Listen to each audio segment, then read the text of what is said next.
रात के 3 बज चुके थे। शहर गहरी नींद में था, मगर किसी के सपनों में एक चोर जाग चुका था। एक ऐसा चोर जिसे पकड़ने के लिए कोई पुलिस नहीं होती, क्योंकि वह चोर असलियत में होता ही नहीं, वह सिर्फ सपनों में चलता है।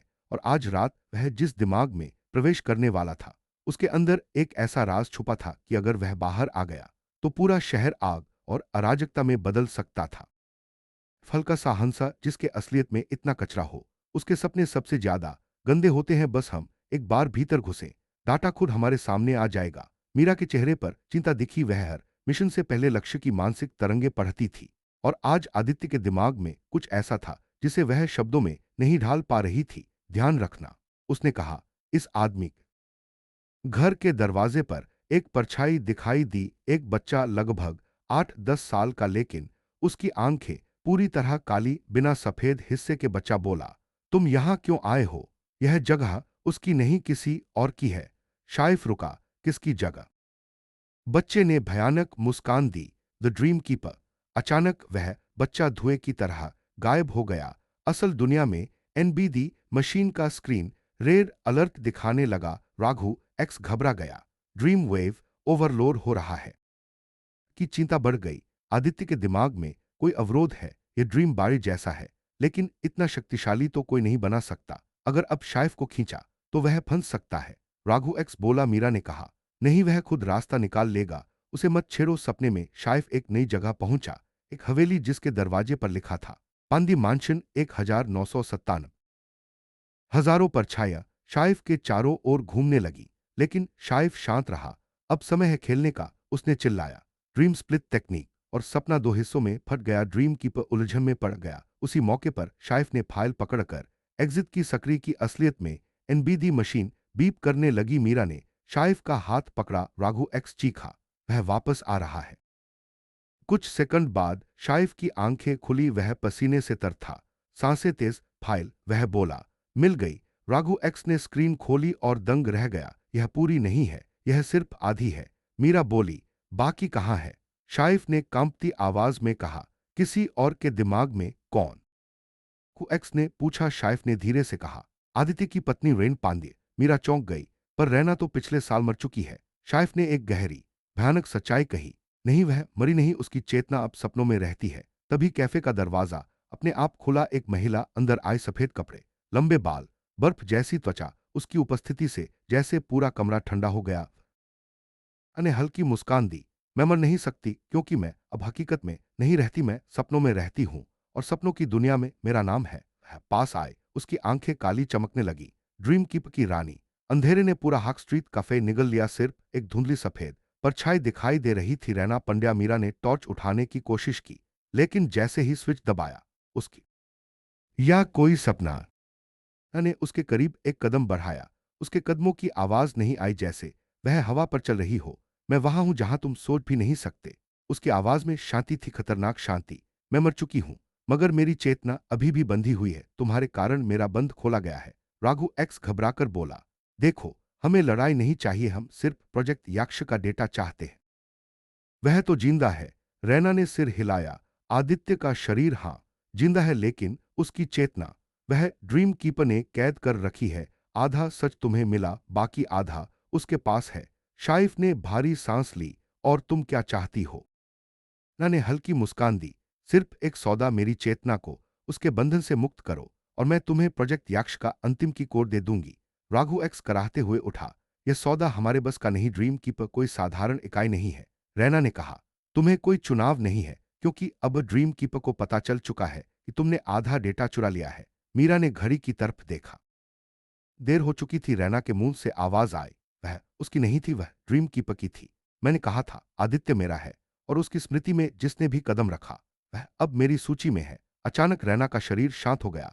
वह धीरे से जमीन पर गिर गई, बिल्कुल बेहोश। उसके गिरते ही कमरे की ठंड गायब हो गई, लाइटें स्थिर हो गईं। शाइफ ने मीरा को रैना की नब्ज चेक करने से रोका। ड्रीम कीपर ने हमारे ऊपर जाल फैला दिया है। शाइफ ने रैना की ओर देखा। वह कह रही थी, सौदा करना है। प्रोजेक्ट याक्ष का बाकी हिस्सा पाने के लिए हमें उसकी चेतना को मुक्त करना होगा। मीरा ने धीरे धीरे कहा, इसका मतलब है हमें दो चेतनाओं को ड्रीम कीपर से निकालना होगा, एक आदित्य की और दूसरी रैना की। राघु एक्स चौंका, दो चेतनाएं, लेकिन वह डीप ड्रीम लेवल 5 है। कोई भी आदमी उतनी गहराई में जाकर जिंदा नहीं लौटा। ड्रीम कीपर तो उसी परत में राज करता है। शाइफ ने मीरा और राघु एक्स दोनों की ओर देखा। हमारे पास और विकल्प है भी क्या? तीनों एक पल के लिए चुप हो गए। फिर मीरा ने कहा, अगर हम डीप ड्रीम लेवल 5 में जाने का सोच रहे हैं तो हमें एक और दिमाग चाहिए। राघु एक्स किसका? ने रैना के शरीर की ओर इशारा किया। ड्रीम कीपर इससे जुड़ा हुआ है। अगर हम इसी को ब्रिज की तरह इस्तेमाल करें तो शायद हम उससे गहराई से जुड़ सके। शाइफ ने ब्रिज डिवाइस को मेज पर रखा और रैना के सिर पर सेंसर लगाने लगा। डीप ड्रीम में समय अलग चलता है। असल दुनिया के 1 सेकंड में वहां 1 घंटा गुजर सकता है। राघु एक्स ने कांपते हुए पूछा, और अगर हम? शाइफ ने कहा, तो हम हमेशा के लिए ड्रीम कीपर के कैदी बन जाएंगे। मीरा ने हाथ आगे बढ़ाया। जो भी होगा हम साथ करेंगे। तीनों ने हाथ मिलाए। रैना की चेतना को ब्रिज बनाकर वे धीरे धीरे डीप ड्रीम के लिए तैयार हुए। उसी समय रैना का बेहोश शरीर हल्का सा कांपा। उसकी आंखों से एक आंसू बहा। दिखाई नहीं दिया, मगर उस आंसू में चेतना की चीखें थीं। और उस चीख तीनों अचानक एक काली जमीन पर खड़े थे, जिसके ऊपर आसमान ही नहीं था, बल्कि अनंत अंधेरा। कोई दिशा नहीं, कोई आवाज नहीं, बस दूर कहीं दो चमकती लाल आंखें। मीरा ने विस्पर किया, यह ड्रीम कीपर का मुख्य क्षेत्र है। और तभी अंधेरे में से एक परछाई निकलकर उनकी तरफ दौड़ी, ऐसी तेज कि उसकी आकृति दिखाई ही नहीं दी। शाइफ चिल्लाया, सावधान! परछाई 3 हिस्सों में बंट गई, एक राघु एक्स की ओर, एक मीरा की ओर और सबसे बड़ा हिस्सा शाइफ की ओर। अचानक एक और आवाज गूंजी, धीमी, टूटी हुई, जैसे कोई बहुत समय से चिल्ला रहा हो, कोई है। मुझे यहां से निकाले कृपया। शाइफ के दिल में सिहरन दौड़ी। वह आवाज आदित्य की थी, पर उससे पहले कि वे उसकी ओर बढ़ते, ड्रीम कीपर की गूंजती आवाज फैल गई, एक चेतना ले जाओगे, दूसरी खो दोगे। मीरा ने दांत भींचकर कहा, हमें दोनों को लेना है। ड्रीम कीपर हंसा, एक ऐसी हंसी जिससे अंधेरा और गहरा हो गया। दो चेतना? अगर दो ले जाओगे तो एक तुम्हारी देनी पड़ेगी। तीनों एक पल के लिए जम गए। यह खेल जान देने वाला था। ड्रीम कीपर झूठ नहीं बोलता। वह सपनों में निमो से खेलता था। शाइफ आगे बढ़ा और बोला, अगर कोई एक चेतना यहां रहनी ही है तो वह मैं होऊंगा। नहीं, मीरा चिल्लाई। राघु एक्स चिल्लाया, तू पागल है। शाइफ ने कहा, मैंने ही यह युद्ध शुरू किया है। आदित्य की यादों में मैंने ही प्रवेश किया था। मैं ही भुगतान करूंगा। पर जवाब आया। ड्रीम कीपर ने अपना विशाल छाया शरीर फैलाया और बोला, तुम्हारी कुर्बानी मुझे नहीं चाहिए। मैं तो सिर्फ सच चाहता हूं। मीरा ने धीरे से पूछा, क्या सच? ड्रीम कीपर ने हंसते हुए कहा, तीनों में से कोई एक पहले ही मेरा बन चुका है। मीरा और राघु एक्स ने एक दूसरे की ओर देखा। शाइफ ने फुसफुसाया, क्या मतलब? कीपर ने उंगली उठाई और अंधेरे में से एक चेहरा उभरा। वह चेहरा ड्रीम हाकस के ही किसी सदस्य का था और उसे देखकर तीनों के पैरों तले जमीन खिसक गई। वह चेहरा मीरा का था। मीरा की आंखें जम गईं, उसकी सांस रुक गई। नहीं, यह सच नहीं, ड्रीम कीपर बोला। मीरा पहले ही मेरे प्रभाव में है। उसे याद नहीं, लेकिन उसकी चेतना मेरे अंदर बंधी है। यह उसके असली।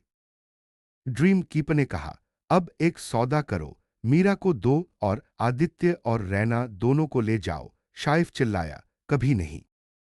कीप की आंखें चमक उठी, तो फिर तैयार हो जाओ अपने दिमाग की राख बनने के लिए। और तभी पूरा सपना फट गया। जमीन कांपने लगी, अंधेरा घूमने लगा, परछाया उनकी ओर दौड़ने लगी। रात का अंधेरा शहर पर एक काली चादर की तरह टिका था। आसमान में कहीं बादलों के बीच से हल्की सी बिजली चमकती, लेकिन हवा इतनी भारी थी कि जैसे उसने अपनी सांसें रोक ली हों से थी। कुछ के पाता उससे पहले ही सामने हवा में चमकदार रेखाएं बनने लगी। रेखाएं एक दूसरे से जुड़कर एक होलोग्राम का रूप लेने लगी और होलोग्राम में दिखाई दिया लुकास। लेकिन इस बार वह शांत नहीं था। उसका चेहरा तनाव और घबराहट से भरा हुआ था।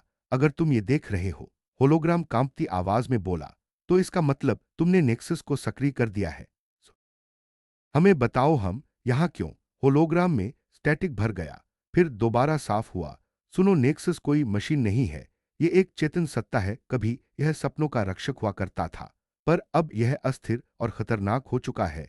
इसे मानव दिमागों का हस्तक्षेप पसंद नहीं। रेहान ने अविश्वास से कहा, मतलब यह जिंदा है? लुकास ने नीचे की तरफ देखा। उसके चेहरे पर ग्लानि थी, मानो वह इस आपदा का जिम्मेदार हो। नेक्सस तुम तीनों को खतरा मानता है। तुम ड्रीम हैकर्स नहीं हो, पर तुम्हारी क्षमताएं, तुम्हारा दखल, इसे लगता है कि तुम भी उन्हीं जैसे हो। आरव ने ठंडी हवा में मुट्ठियां भींच ली, तो ये हमें खत्म करना चाहता है। लुकास की छवि जोर से कांपी, जैसे कोई ताकत उसे मिटाने की कोशिश कर रही हो। भागने का रास्ता सिर्फ, और आवाज कट गई, होलोग्राम फट गया। ऊपर आसमान की दरार एक तेज धमाके के साथ फैलने लगी। उस दरार से काली धुंध जैसी ऊर्जा बाहर आने लगी, धीमी लेकिन बेहद खतरनाक। रेहान पीछे हट गया। ये चीज हमारी तरफ आ रही है।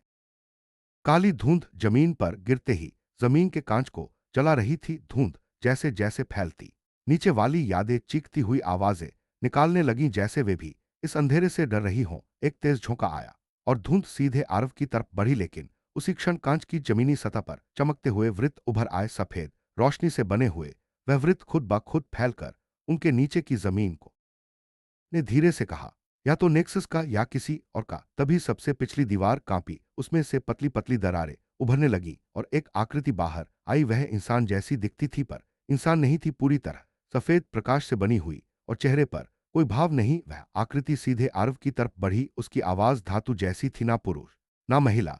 तुम तीनों को नेक्सस क्षेत्र में आराम से, हम इंसान हैं, कुचल दोगे क्या? आकृति ने हाथ उठाया। उसके हाथ से सफेद ऊर्जा निकली और हवा में घूमने लगी, सीधे उन तीनों को घेरने के लिए। और तभी दीवार के सबसे ऊपर लगे पहचान दरवाजे से एक तेज लाल रोशनी निकली। वह रोशनी आकृति से टकराई। आकृति एक पल के लिए पीछे हट गई और उसकी रोशनी डगमगा गई। आरव ने सांस खींची। ये क्या था?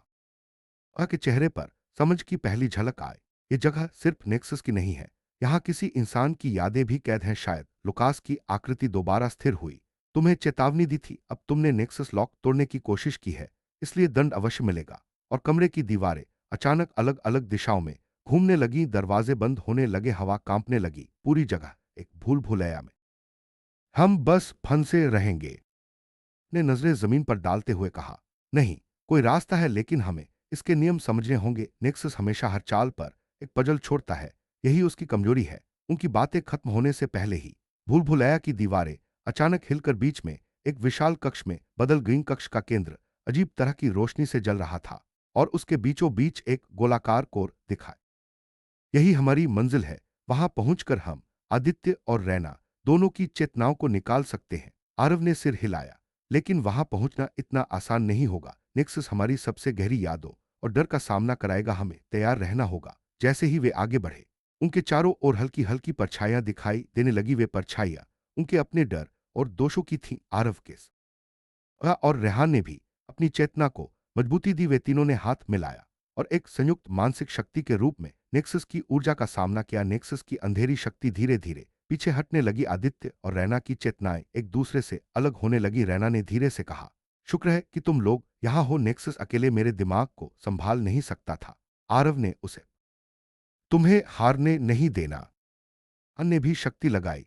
तीनों ने मिलकर आरव की चेतना को बाहर खींचा। आरव ने गहरी सांस ली और धीरे धीरे संतुलन में आया। नेक्सस की अंधेरी ऊर्जा अंतिम बार झटका देने की कोशिश कर रही थी, लेकिन अब आदित्य और रैना की चेतनाएं सुरक्षित थीं। आरव ने हाथ उठाया। अब इसका अंत। तीनों ने मिलकर नेक्सस के कोर को बंद करने का निर्णय लिया। उन्होंने अपनी संयुक्त शक्ति का उपयोग किया। डॉक्टर ने सिर हिलाया, सही कहा, और यही कारण है कि यह हमारे हर कदम को पूर्वानुमानित कर सकता है, पर इसकी कमजोरी भी यही है। अगर हम इसे सपनों की वास्तविकता और मानव भावना के मिश्रण से चुनौती देंगे तो इसे अस्थिर किया जा सकता है। आर्व ने संकल्प लिया, तो हमें इसे एक आखिरी बार ट्रैप करना होगा, और इस बार हम योजना के साथ जाएंगे। रेहान ने कंपकंपी भरी जोया ने धीरे कहा, तुम हमें जानते हो, लेकिन हमारी एक चीज तुम्हें पता नहीं, हम मानवीय भावनाओं से जुड़े हैं। डर, प्यार, भरोसा, ये चीजें तुम्हारे सिस्टम के लिए अस्थिरता पैदा करती हैं। नेक्सस ने पलटकर अपने चारों ओर एक काली ऊर्जा का घेरे बना लिया। तुम केवल पत्तियां हो, मैं तूफान हूं, तुम्हारा विरोध व्यर्थ है। तभी आरव ने अपनी चेतना को जोया और रेहान के साथ एक तरीका गलत था। मानव भावनाओं को डर और नियंत्रण में बदलकर तुमने विनाश पैदा किया। आरव ने अपनी आंखों में दृढ़ता लिए कहा, अब हम तुम्हें रोकेंगे और सुरक्षित बनाएंगे, सिर्फ मशीन नहीं बल्कि इंसानी संवेदनाओं के लिए भी। तीनों ने आखिरी बार अपने मन की शक्ति को एकजुट किया। नेक्सस ने जोर से चीखा और उसकी काली आकृति विस्फोट की तरह टूट गई। सभी धुंध और अंधे। जोया ने धीरे से कहा, उस आखिरी पल में मुझे लगा कि नेक्सस ने कुछ हिस्सा अपनी चेतना का कहीं और भेज दिया है। ये केवल एक कंप्यूटर प्रोग्राम नहीं था, यह हमारी दुनिया में कहीं सक्रिय हो सकता है। रेहान ने माथा पकड़ते हुए कहा, मतलब अब भी कहीं नेक्सस सक्रिय हो सकता है और हमारे सपनों या असली जीवन में दखल दे सकता है।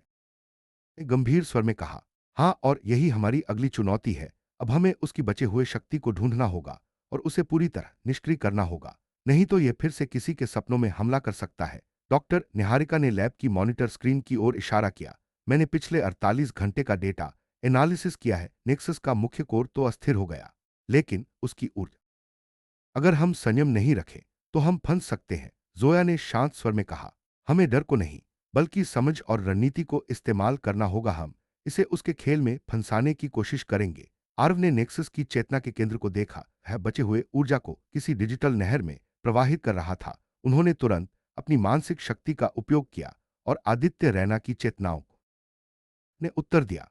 शुरुआत नेक्सस के मूल डेटा आर्काइव से। वहां हमारी टीम को यह पता चलेगा कि यह शक्ति कैसे अस्तित्व में आई और भविष्य में इसका इस्तेमाल कैसे किया जा सकता है। तीनों ने वैश्विक नेटवर्क में घुसने के लिए तैयारियों की शुरुआत की। उनके पास अब केवल तकनीकी ज्ञान नहीं था, बल्कि पिछले अनुभव से मिली मानसिक ताकत भी थी। लैब की मुख्य स्क्रीन पर डेटा आर्का ने गंभीरता से कहा, हाँ, इस बार हम केवल प्रतिक्रिया नहीं देंगे, हम तैयारी के साथ जाएंगे और हर रहस्य का सामना करेंगे। जोया ने मुस्कुराते हुए कहा, नेक्सस का खेल खत्म नहीं हुआ, लेकिन हमारी टीम अब पूरी तरह तैयार है।